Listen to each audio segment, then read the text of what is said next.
مسئولیت‌های خود را به دوش می‌کشید.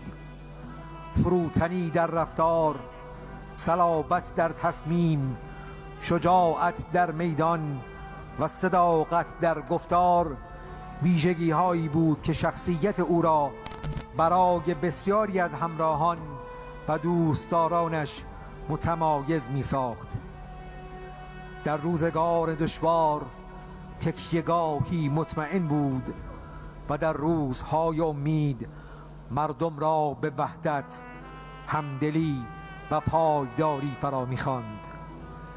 رهبر شهید باور داشت که عزت ملت‌ها در استقلال، همبستگی و وفاداری به ارزش‌هایشان نهفته است. از همین رو همه توان خود را برای تحقق آنچه حق و وظیفه می‌دانست به کار گرفت و در این مسیر از هیچ سختی و فداکاری دریغ نکرد.